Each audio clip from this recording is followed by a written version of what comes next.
أعوذ بالله من الشيطان الرجيم بسم الله الرحمن الرحيم السلام عليكم ورحمة الله تعالى وبركاته. La paix et réconciliation jama ki ana musulu ntendi namo al doho al dinge al kumuta no Mustafa Sawade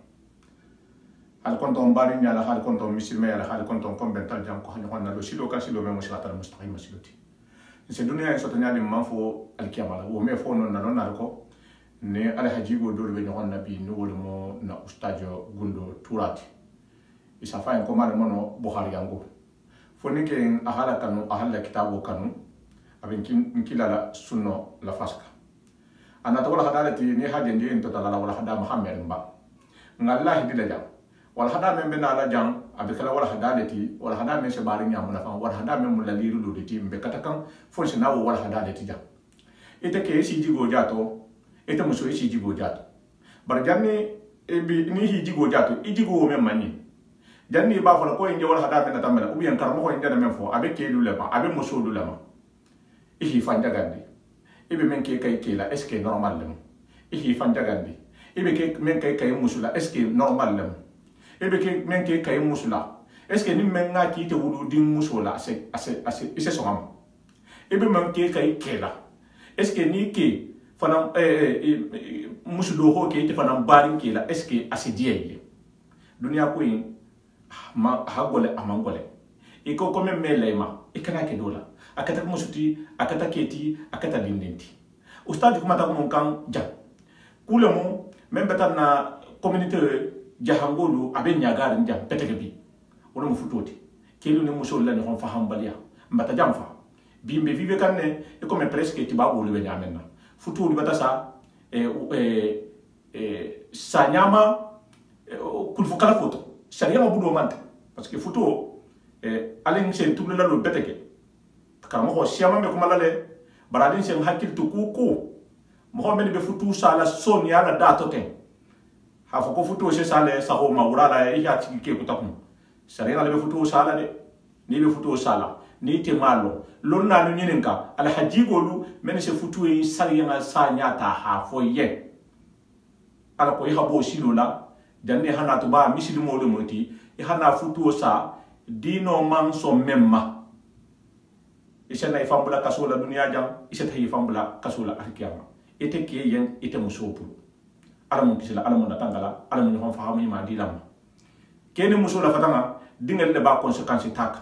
dingal be bulo men mabi alnya bila mo hodu nasine muy dingalati no wonya ke ta de fana fayda ibata tarakuto baraken den toti wo kono na ustadi ba anata wala hadalati akata udo le sedoti futu sa do akata wala sedoti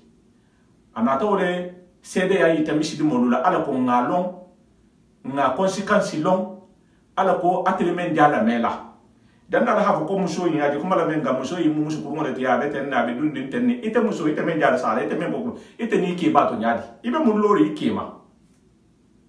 est ce que ça yana moti est ce que hi mi dale conséquence ma ite je ma nyamento ni dingale fanan tahti ite fanan na digi est ce que e ho conséquence dan dula donde mo haka quel exemple leti e kata keti kata muspi e dingalia ete ke ete mende na mela e ba fala Allah musukuruma la minti abatane ete bi musulman yadi est ce que salia ha ben foki hi musu il a devoir ki musie e bi la devoir no ne musie nyenem donc wala hada fusu na da jam mbena dala kelu tati mbena dala musulu tati yandi ala wudita wala ala ko ko hakkilo soto kawando nyem wala da to talabe wala ma kene muso ala ko la liro le mo ala ko menen ba da poto fo sere kile i hi réfléchi dondi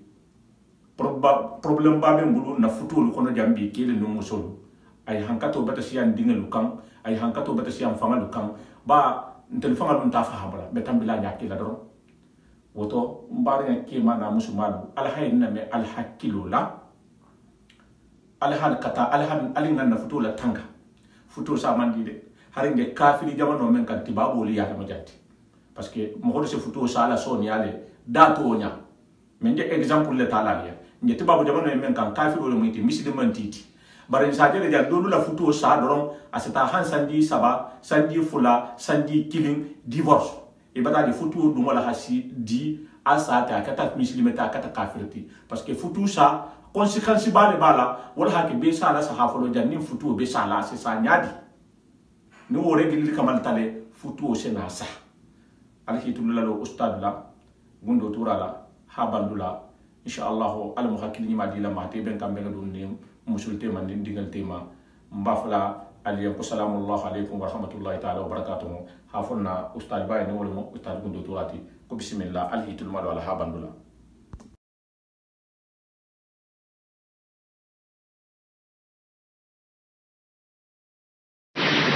محمد صلى الله عليه وعلى آله وصحبه وسلم تسليما كثير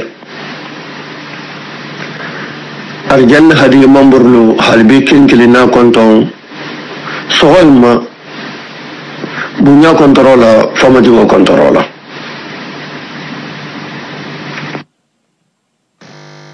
معلم بافر مرشايتي البلاغي النحوي الصرفي لا كنترول بالسينما angane benna ha groupe be kilin na to ho madan bara hagwalen bulu bara alsalon bara muso hajo wure turulu ko bal be kilin na kontona kilin na to na sena la hanasu mun ko ta'ammulatun alkulu namara muskunda ke kunda nal hanje safarin ta'ammulatun wala mukuti min keta reality malmono ben alamin yasfala aketa les réalités ahako fanan alhajigo sotole agiyata malew non nen sa safen ko ta'ammulatun hana dunin kide fataliya bari nabi kide fato asembo habo c'est un socle le munti min sifa dohayata min ngaje na balwo kono hatan soto ta hala abla hambila sanji bina ni anindo njolo to bar ku min nan soke na balwo kono abun baba do nyena la wala nya safa laliyanta ala tulolo de na kumo la bandula aljela me mamo kana kene e kana nyinna me ni be tamirola e kana nyinna me ni be barala e kuter tay hadi tulula e hanyinna me ala me ni afam fama siti nyinna katale ko ngani hon toben ko ngani hon na tilin ko ngani hon nafa nda kulu fo siala ni tobi nda kulu fo siala mba fe ha be nya safa jahanga kangalela mba nya safa kan jahangole fi sa fahamu akena musulu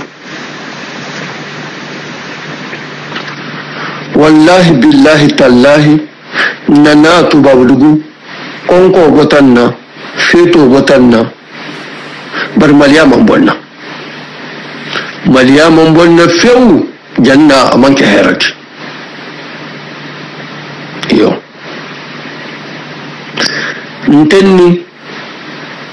ntarambe holande la ngana moya dam tajele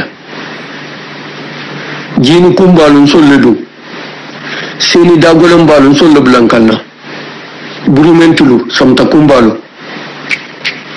mbata tan nola je sandola ta hamma fele abota faransi jang atata nola holandi atata ma fele je ahamma sitinyaji ama ko bianke akonya ko bato homa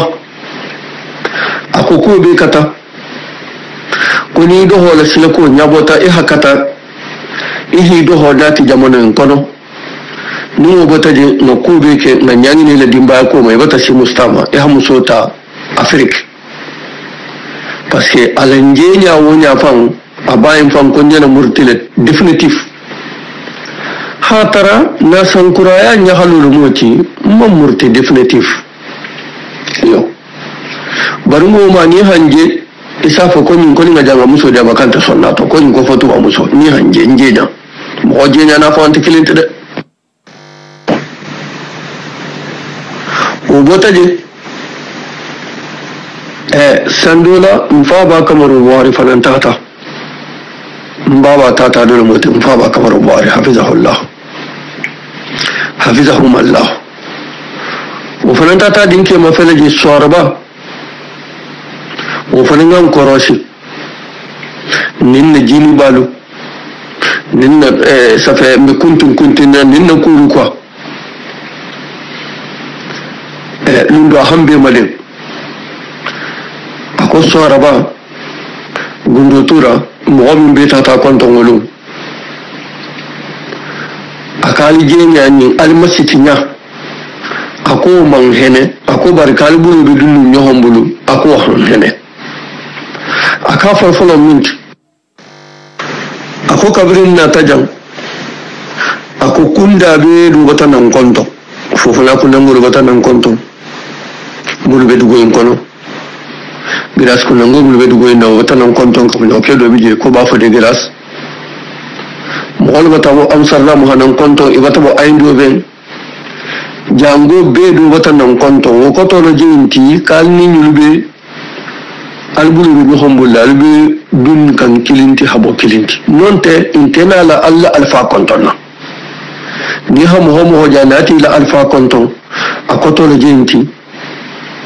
kina bulube ku kilino to wala hake la alfa na ri hakili alata konton ako diatanya ako ko la falan ako mo hojalu to min tulube sohorin ako batan sewa mo nunte sohorin ako batan sewa ako bari kalbe na lamun kala ako kanjuranin mawudi ko libenta honko woni on to dodo ma musuta ako kanjuranin mawudi kalbe katala la kala hadimba ko nyabo yo nyimbe kala to na faida la fin de 99 hal 2000 la fin de 99 hal 2000 nin kata to mola akal kata kala hadimba ya ngini su ko mo kana wala to musu ko danda a fatani net ka be hafi sawlet kala musu nginin afrika alhana tija be mu nyata nganya no nyokonto ngo ke bayin yaje jini kumba min nan naten anin zakatu kumba in abayin kon yana fonyo min na man fonyo min jamano nin fanan kenya la muinti anin nasan kuraya balafirin hatu mo homo hoynar ko jamano en kono 95% isi siya wala dondi be nasan kura i man do fanan ji subo fayla i mo la 24 ale abiyin ko ikilin da baka ko mun nasan kuraya lati do sitilin masitola do sitilin mizikila be sitilin kodola mo wala san kurajan ese nya Allah falo no to wawdu jinno me so mako e hana jang sentilin san pla san so may man nyagali jam me so mo bari ni min be nyagali la ana ma kala nyagali sobet akana ke nyagaloti e su jurubo su to mento ngai kon faba matila kuma kama me mata muta be katala la hamuso nginin su wala kola be na tana nyala kalanke be hamuso nginin afriki hagira hanati jamanu kono la jam mo onten to min security babu muso kenya la jatari onten to ntol min to me holande o mo tontanto janga fonin ke min bi jamanu kono la jambi ki security wa muso kendo sotola amo ho do yo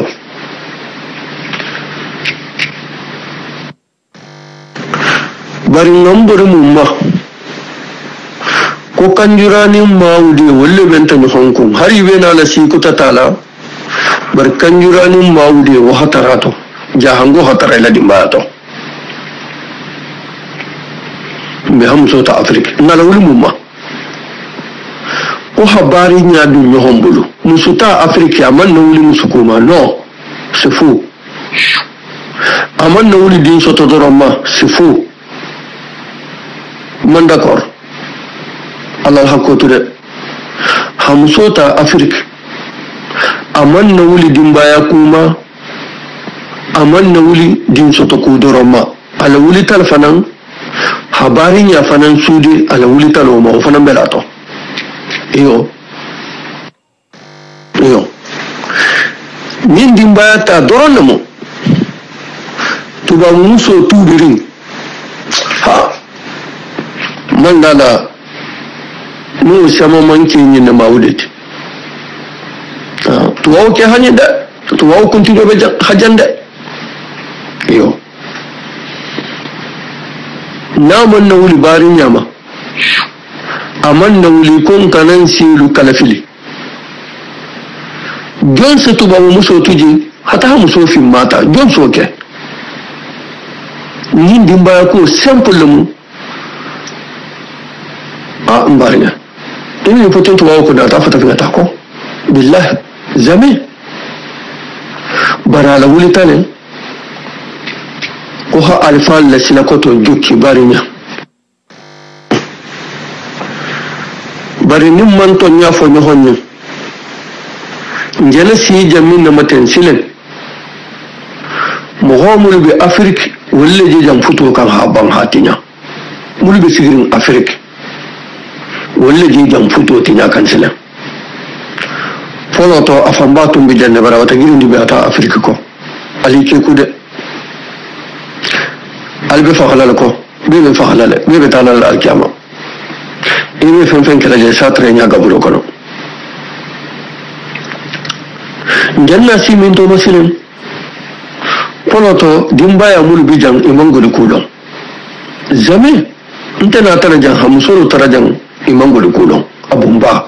bi man tabla jang ko sammu han anin kelin 97 anin sai akonde janni metala holande fana nadam ta faransi janne foloma 97 no be ki janne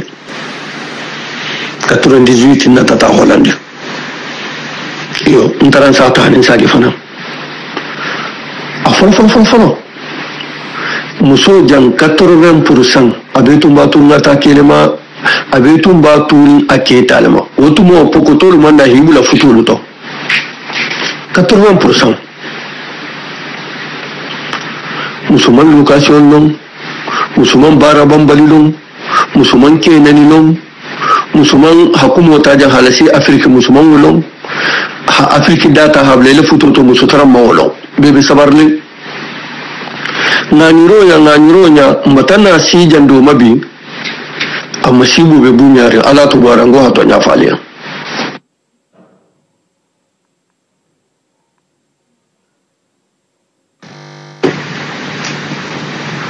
amma sibu wata sini mabi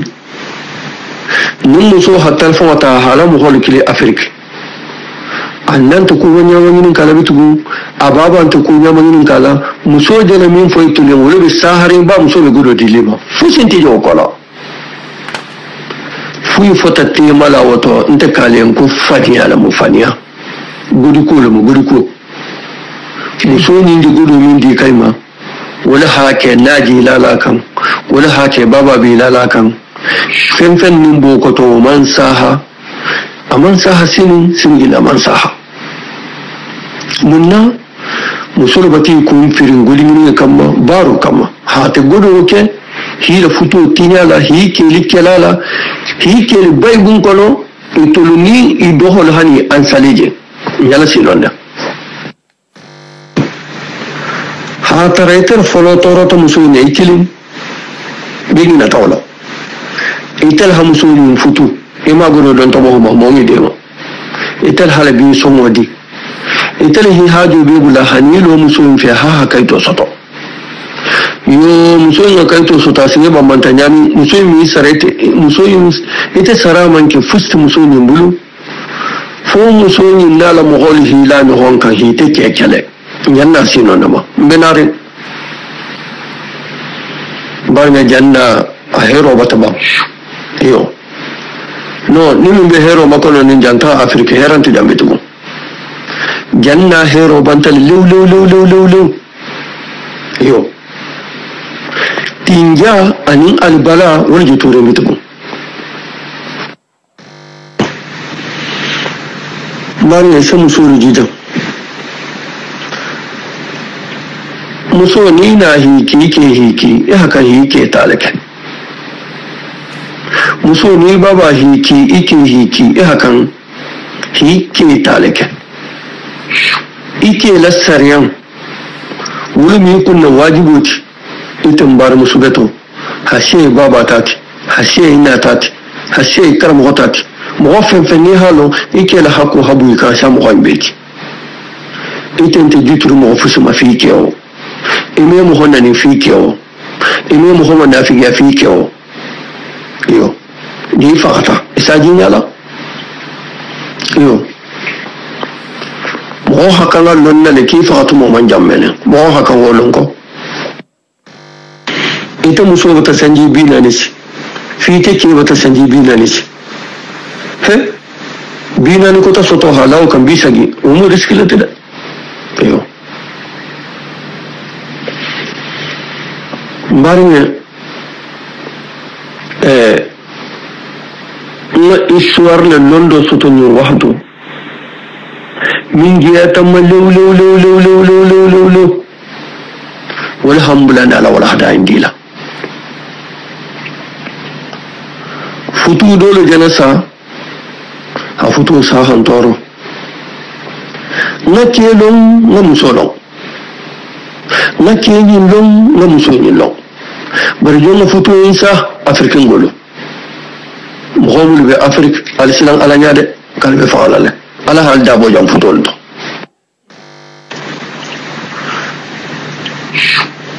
inte jammin na imeji kito lano ninta fehi fansan bajabar janer gala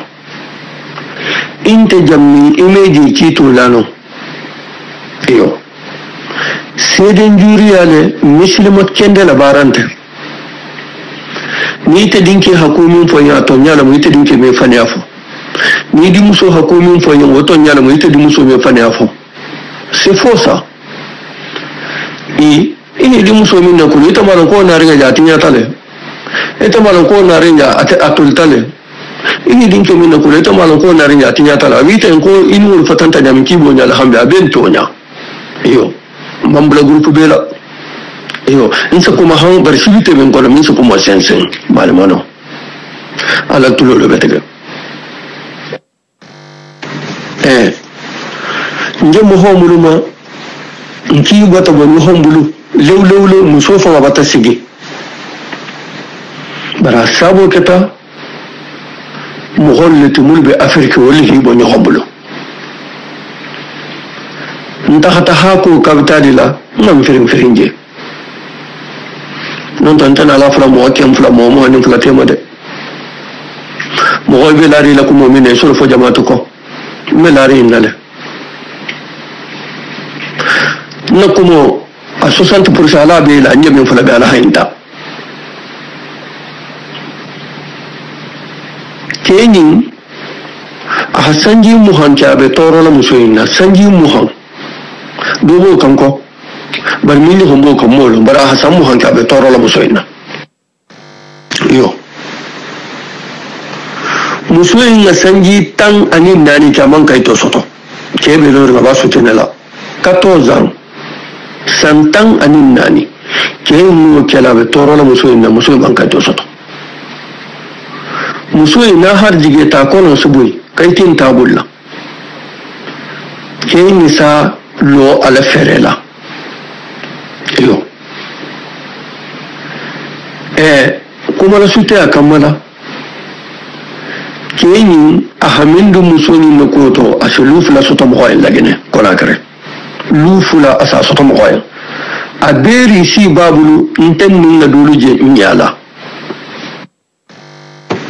hadamta musoyi na gandi a doke mutum amma bulu da kai tukuto fin ya faktir bala na narin force ku fo ke hasara le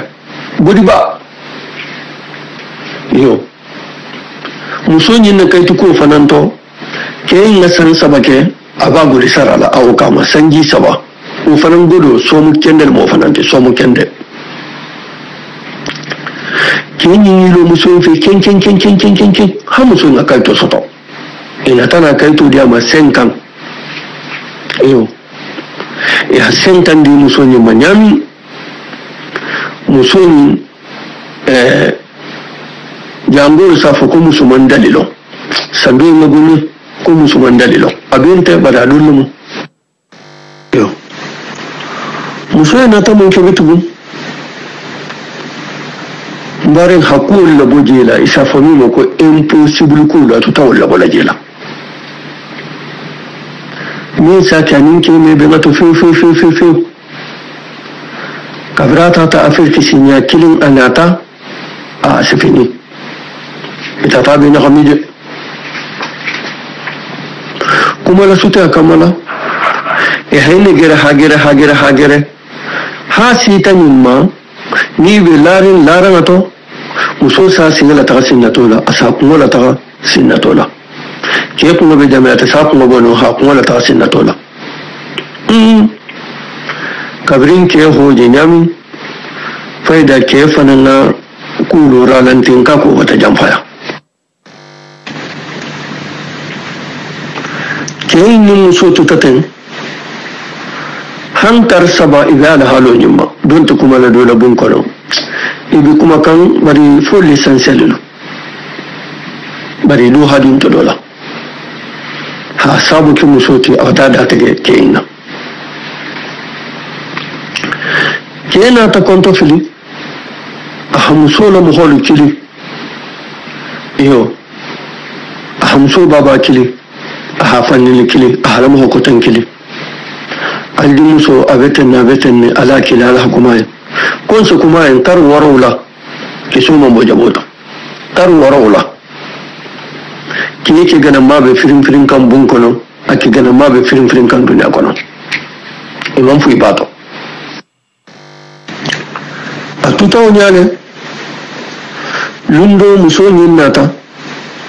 hilo akema ko bi minnin bi hakilin inni man dinyan kuma da sage mai ni man dinyan ha futo ça fait inutile yo nta fe hadunji be ko no bari ngaje long wala hakam ba fala nta la hafa siti kanyanko ko ni mo ofla na tiga e wata dunya ke sikilin wala hotije e kan kito la de hando fana ngana isa tarata wata dunya ke safu wala hotije atina anya kilin hani lo masilen ko ka sa wata nya ke sikilin laile ha tarata wata fulo laile yo kito ni ma fam fulo be lo kala kuma de ni kuma la kuma kam ni fam fulo be lo akon kuma la sajin mako biki ne man dinyin ila futu don din da habali sanji bi shabala yo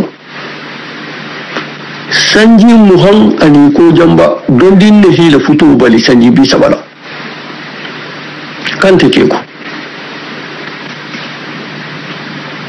ha sabo ke munna ke ta hato afirka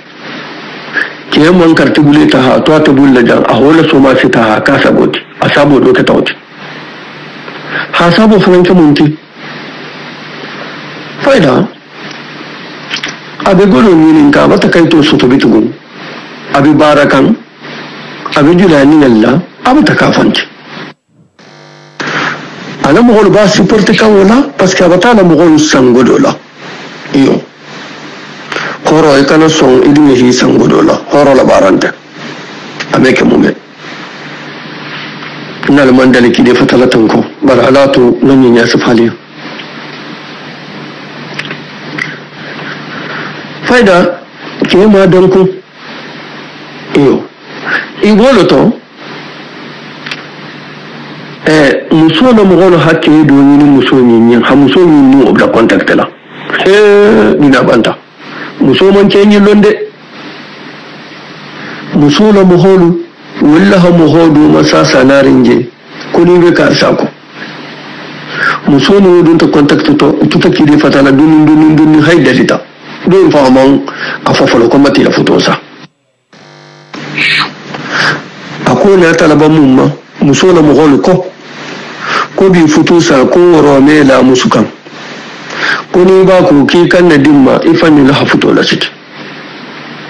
musoni ke dalirin kola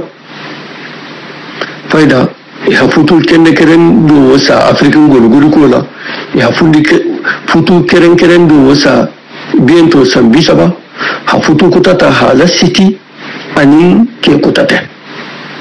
golu ko simple la ihi dinga min soto wobe mun dili mai min soto ihi dinga mo ni tar baluru wobe mun dili ma bari ngo futu le sata nga muso long nga ke long ni kon ni long bari kende ke fanande e ke fananga lo nyami o supirisi ani o sok ngolo soto telefoni bara ko ben toroni yo hakan non ba holu muliti ako han toro ako han soke a duniya la kuniyan kanna a han silan muso be nya folo tenten man hani muso nya ten nje silan muso fa be nya parce que ni man yin karan kitabo to hafo muso la sonno me jase sile dan malo ku sanji muhan abe muso in ka ha sorga lu fula godo ni dun ta muso na koto muso in operation shamanke a jangar shamanke godo ni sarata to c'est énorme yo muso ni bankai to ko kelale kan ta bulo blala manoto ya opere ke ha godo ni sara atata fo watan ni nani yo ha sabo te munti ayi bankai to ko kela non fanan ku talla fanan tamita moto non nta fe ngadu ko c'est pas la peine on ya safa bari watani nano gema ke ho sarala ke tata bara dolo izini la le fasu golo insala dolo izini muslimu hata ilo dolo izini la habara konta filo gulla aho kel musul na kota musul ni meta man kai to soto musul na diyan muso da dia hilo fe muso fe ken anala mo gofan kilin ken anala mo gofan kilin be kala ta muso ne la koto mba kala ma selo lati anala mo gofan kilin be kala ta muso ne la koto muso na tana mun kami mira wodo ma a hibo ke to pagat ke ma nanani aman ke ni muso muta yo bar Allah kila hamin fo ne man kisbama wani be sahare abe mo holen ko muso le se hinna keloti wonyante de muso ninke ibe kun makilin tinjato kono hake Allah kila neman kisbama akon zurul qubura wa kalimatu zuru yashmulu an-nisaa wa dhukur zuru min joti zuru kal gaburo jura keba musuba abe ba kono munna ku falu sonu me sinigin hatugu ni haya Allah kila ha musu ya marka falan ta hajura loke asonu me be jari ko ke illa to min bi jawlu musullu me jati illa to min bi je wala musullu me jati ya hatta haje ha gaburo jura e kana kuma fojede min mankan hafo kana duwa fanga yenge gente duwa dingirate ko mi suru kono mo duwa dingirata ni la bunkono e hata haji haduwa sawante yin hi ko sagi hi takhasi jura lo gente yo barin musu ani ke ibe ko hakilin tinjato bermusuh tinjata da ya musuhnya mutar sandola kiba la tahla afrika ke ha gudu ba auka ta gudu ba sara ya muso bula wallahi a gudu ba sara ke ha muso bula wato biya ba ta ne sagala iyo sanji muhan anin woro wore tadi ke bla talo la muso in saboto samu hanu worore tadi awo masoto la muso in saboto muso na na mo holu manna ke baraji fen na fo min jana kete aw mbargalu Nteke mo ni sen kamme har mo mamu sunata bitu ngabata Afrique kilimi min bi kunjan atoma wallahi billahi mo kana na musuta bata Afrique c'est pas la peine yo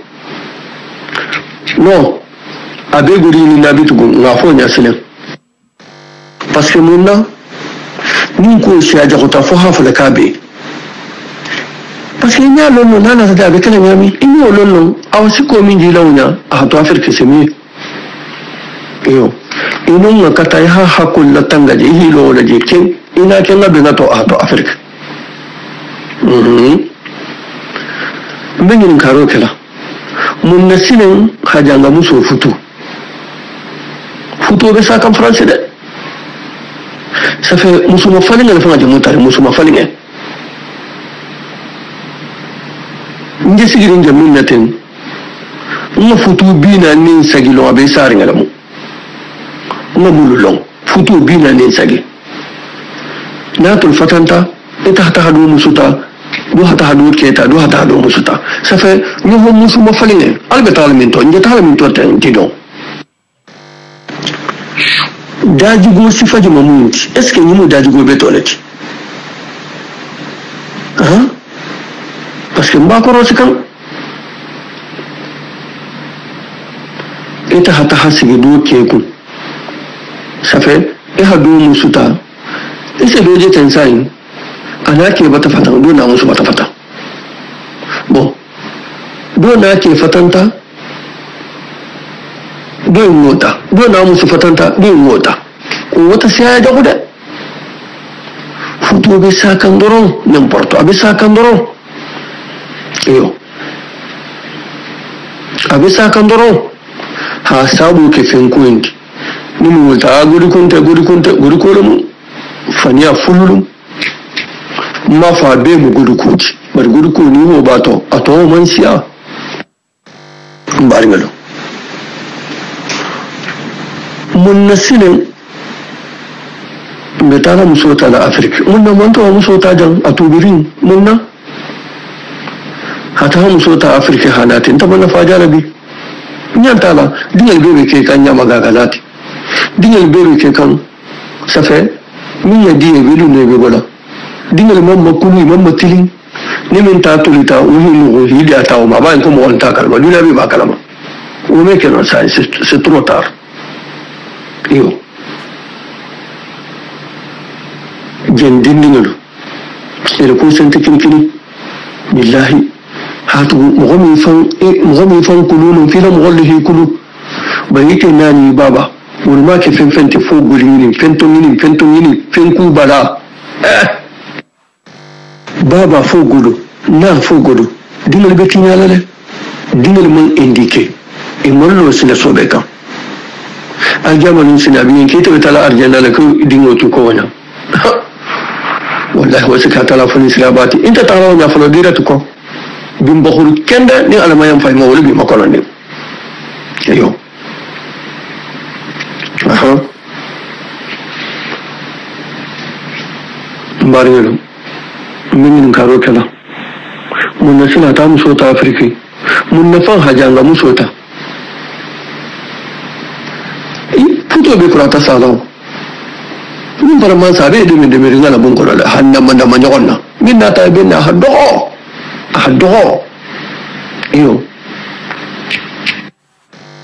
iyo mun nasilen to wa muso tubiri mo wal mi otajan si ko to tubiri al mi otajan pambe to parce que bien kenta na fanta la bitugo habojan ta muso ta Afrique barnya na fa bantale ni ba kila tun ban ta safa le mbi na fa fushin tala habojan ta muso ta Afrique na fa ban tawo gurko le mutare ha fo ko mo hotangu suna mo killa buso la wanta de meta ni notela le mba kalama le meta notela mba kalama c'est l'homme de la terre me kuma kan kule kan na min long ni jangol le be vive la mbi temale ngalon de min be keri barga na fado hata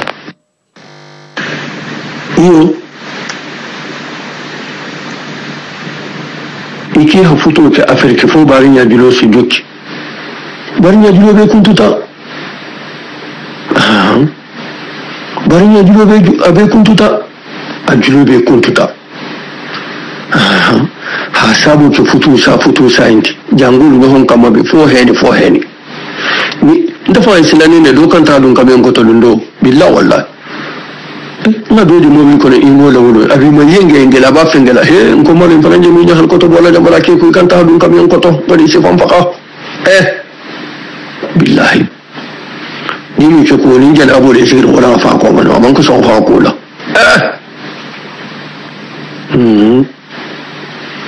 bara ana fa ta doga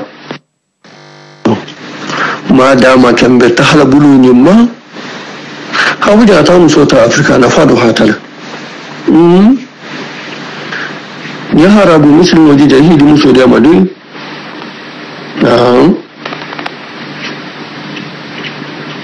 ya harabu muslim waje jan ya anyin dai hadidin ke fanan ma abanta parce que ni tata hana ta da ina la kila barinya tetu goleti ana fa do fo fitina fo kele fo finku barol hanalarin hanawde do sugu nyogon njambin na siti bayin ko arjanna hadi ni sai na tamino siti ko tala isala tambi siti ko tala o sidi anyim betege hato ko kuma lamu minga kan hajjen san o ni sita jam si jama be kinkle na konton so wonima hafalin ko faida nje bulu ne mato metukun almun de mala hantanga hanke sa an hijabu bi mannillahi wa karamihi wa judihi assalamu alaikum wa rahmatullahi wa barakatuh wa alaikum salam ta'ala wa barakatuh ko barka alamun ni sima yala alamun ni jato kende yala almo fembodi to menga si aytati men hawal hada iname keto mushoto dindinga to ke bato nkana histoire iname doron kajana mohammed la kufo kumbala mela kula hamenke honna kule manyi ntelebe munto nyhomma ntene musubatu nyadi ifanani musubatu nyadi ifanani ke batu nyadi mbola sala de nkana histoire fangata afota mo homemma nkombo lekela do kala mo sobeti ha do ke mo kurungoti wonte de est ce que mfana be vive kan tenne ete muso est ce que ete ke ibi imuso matenne ni manyani ni woma ala mon kisla sentanma hasabu juma bula ma hanki sabu joma baralin sen hakil tu betege futu adungol hadi asa amansonia ngolo fa adamu tola harti babul ya jang har kafiru lemo futu tariya da mo isato dun honto barnabo wa hato sita isi ngodu isi bulodu hagole betege sariya ngale bala woto alinga kata alinga sariya ngale long alinga basi lula komo miside mo le monti fonse kisi jang kisi alikama hafalen ko salamullahi alaikum wa rahmatullahi ta'ala wa barakatuh aldoho aldinge alkumtanho mustafa sawane